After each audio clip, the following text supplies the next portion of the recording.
Hi everyone. So if we've not met before, my name's Kate Jessop, my pronouns are she, her. I'm an animation director and I also run the Brighton International Animation Festival. So the reason I set it up is I moved to Brighton 4 years ago after the pandemic. I'm one of those cliches that left London and came to the sea. And when I got here, I was like, where's all the animators? And I couldn't find any animators. So I set up the Animation Festival. And within 4 years, it was endorsed by BAFTA. And as Bowen says, it's now attracts quite a lot of audiences internationally. I also used to run Brighton Animation Club as well, which is a meetup for animators once a month. But now the monthly event I'm going to share with you in a minute sort of preceded that really. There we go. Okay, so the contents of this presentation are, I'm going to tell you a little bit about the festival background, so just so you can get a sense of like what the animation festival looks like. I'm going to give you an AR overview, so how the festival has worked with more sort of VR, AR, projection mapping, and then I'm going to share a little call out for next year. So I've been to one of these events before and it was super tech, so don't get your hopes up too high. I'm going to show mostly AR stuff and I'm going to show a little bit about how I've started to explore AR and fashion as well. But first of all, we have a little preview reel of the festival. However, this is old. This is in the old venue. So the venue is going to be going to Brighton Dome next year. So this is a 1 minute overview, but it is in the old venue. Do note that. Of the Brighton International Animation Festival.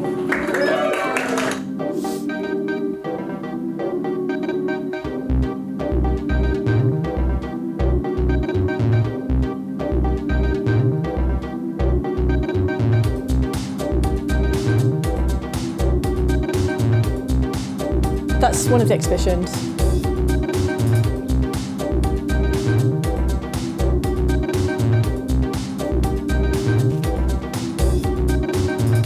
It's all about systems, and that then feeds into your film, you know. So this is Joanna Quinn, if nobody knows who she is. She's a bit of a British animation superstar. We can, we're all friends here, or we will be soon. That's Emma Calder. This is Barry Purves. He's a really big figure in stop motion puppet animation. How can I feel this in the best possible way? This is some of the participants in the Q&A afterward.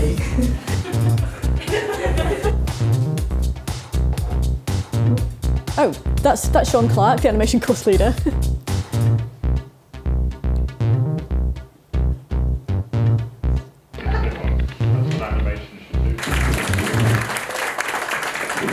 So what are the objectives of BAF, so British International Animation Festival? So as Bowen shared, so the vision of the festival is that it embraces international partnerships and encompasses a global perspective. So what I mean by that is I showcase animation from around the world. We did an East Asian panorama this year, which Bowen was part of.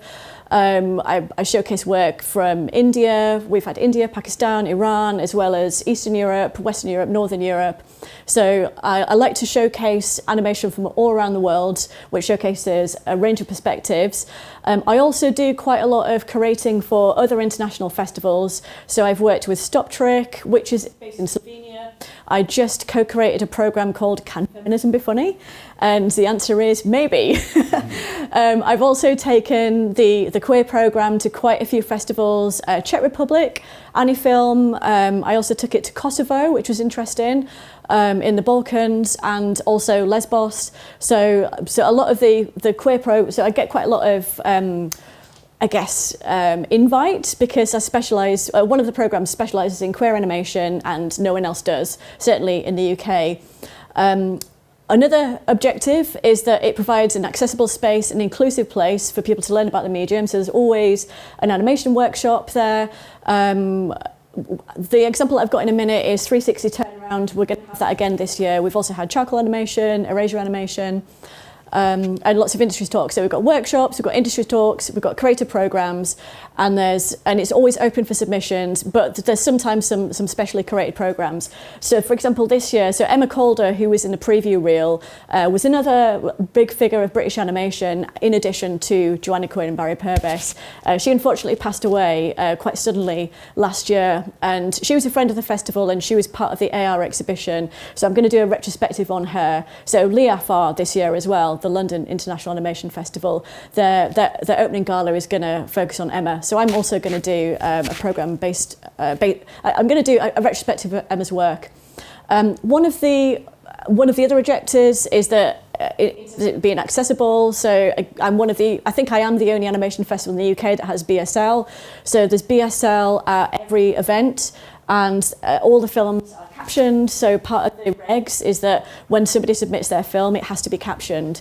So I don't just mean subtitles, I mean it has to be descriptive, so captions as well. So it's fully deaf accessible. All the venues that I choose are also wheelchair accessible and have gender neutral toilets.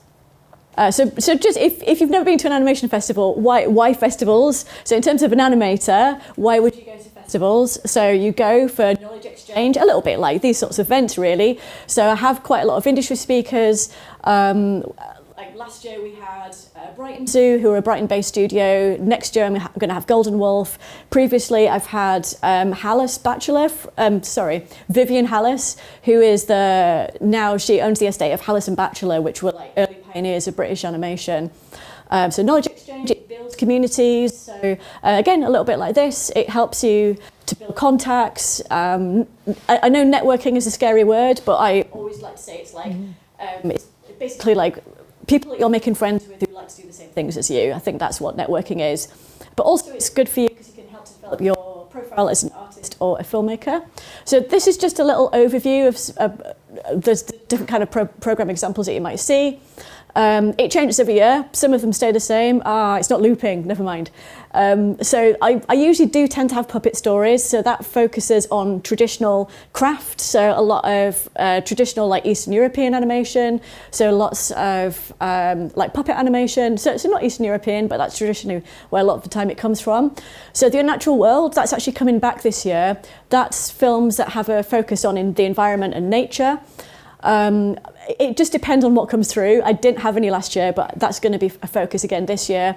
So Wild Characters is focusing on character animation. New Generation is the best of all the grad films that have come through. Just to say, it's not just grad films. Sometimes I do get like second year BA films that come through. To Be Human are films based on the human experience, and Queer as Fuck, sorry, I'm going to swear. Queer as Fuck is a programme based on the queer experience. So that's just an example overview. So I've got a little preview reel here of the type of animation that's been shown. Sorry, it's the same music. So that's from Artist Film.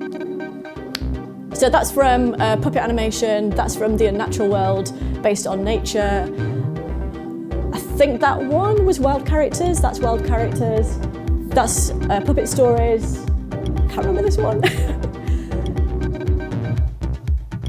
I think that was from Queer as Fuck.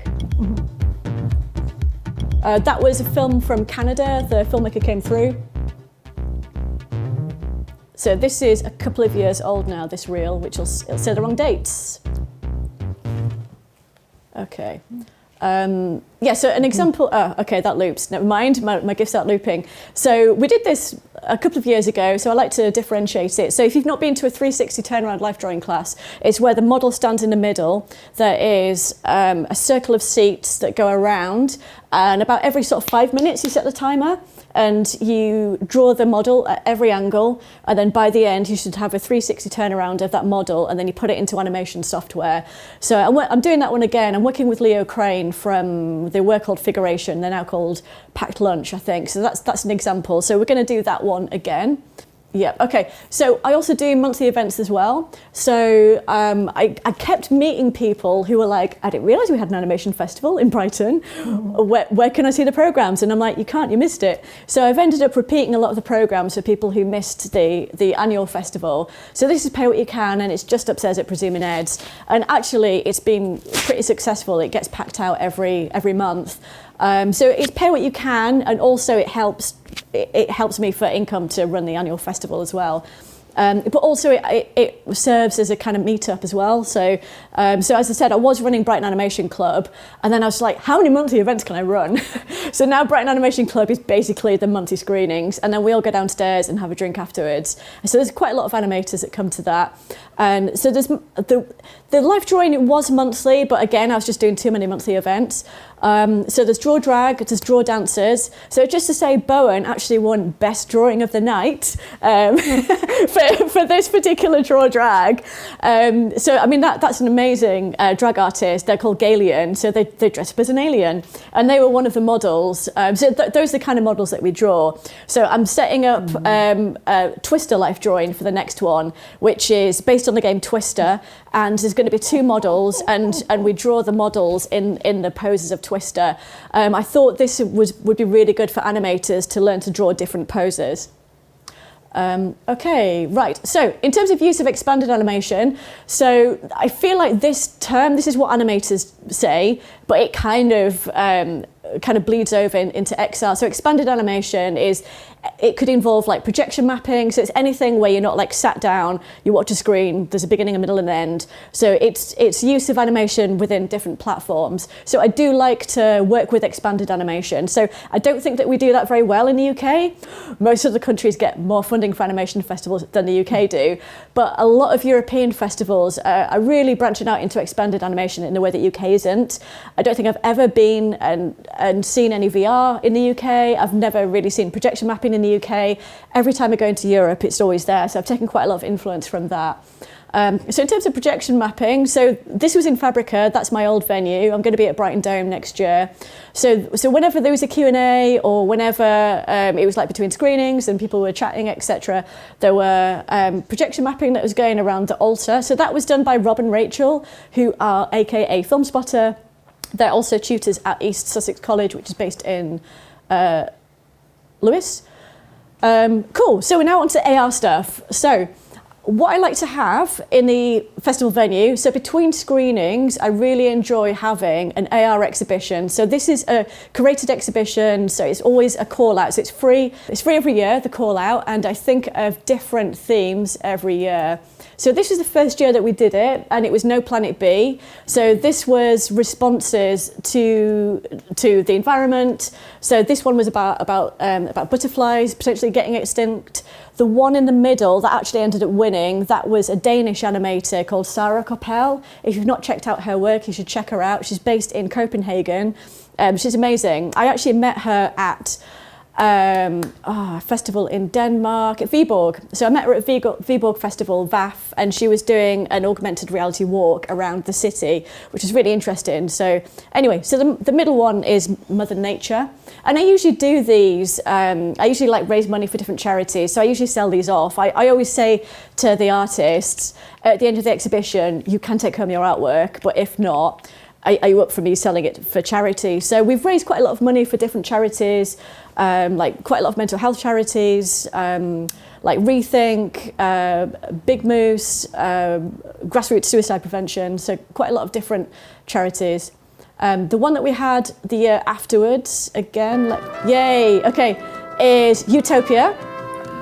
And that's actually Emma Calder, who I'm going to do the retrospective of, the British animation legend who passed away last year. So that was Emma's entry. So in terms of like Utopia, it could mean anything. It's just up to the artist. So, I mean, it could be something really simple, like that person just had like chocolate.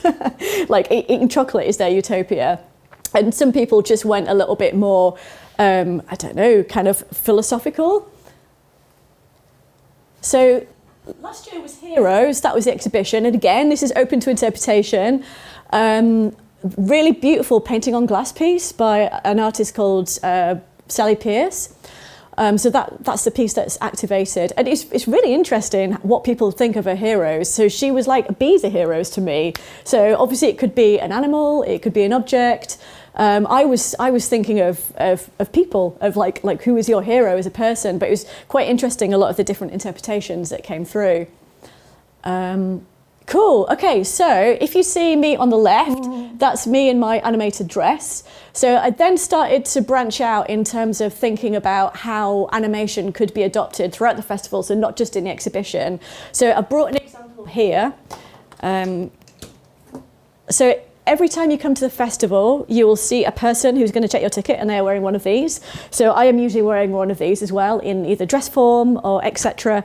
So you can use the Artivive app, and you can hold up the Artivive app. If you don't have it, I've got it on my phone. You can check it out if you want. So that's the loop that I've just got on After Effects. I mean, why rainbows and seagulls?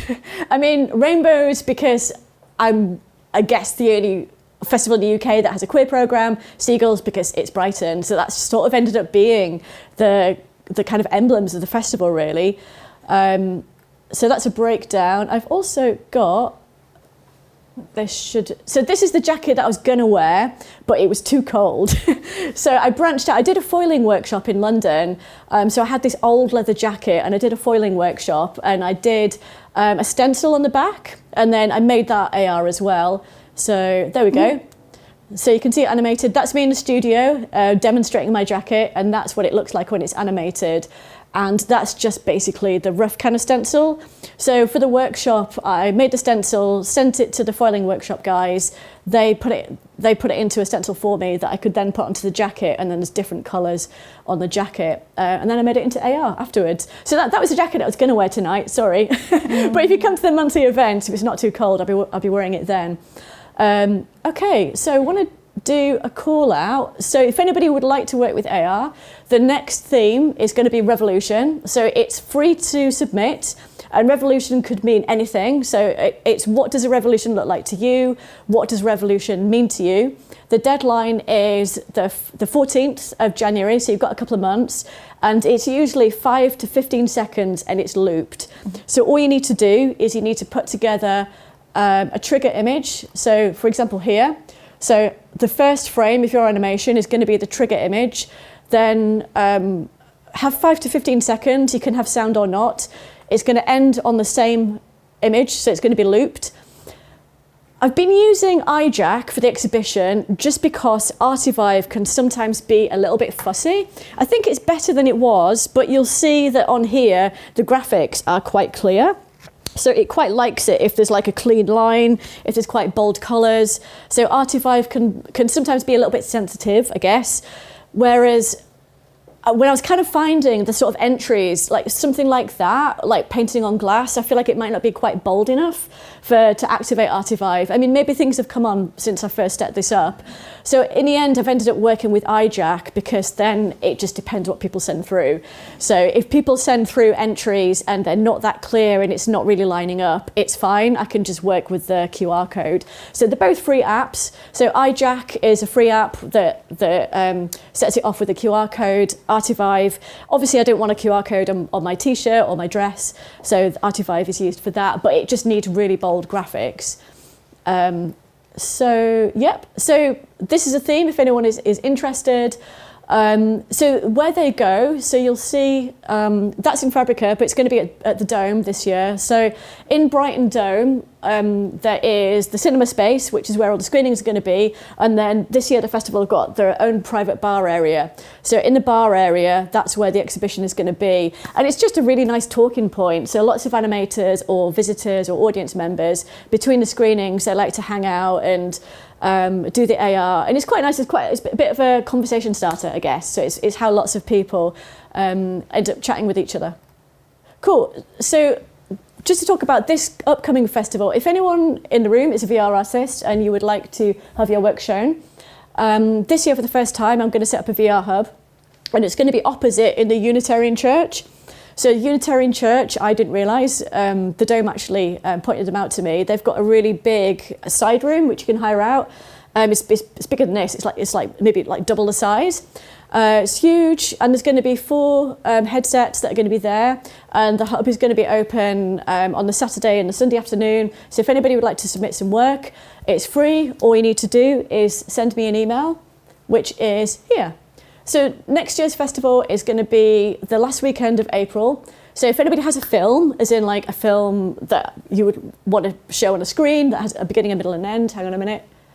or it doesn't even need to have a linear narrative, it could be experimental. There we go. That it all comes through Film Freeway. I'm about to shut down though, so in terms of the regular submissions, that's end of November, but in terms of like late deadline, that's going to be December. The AR, that's just through link in bio on Instagram, and then in terms of if you have a VR project, you can send me an email. And yeah, I think that's me. I think that's me done. Yeah.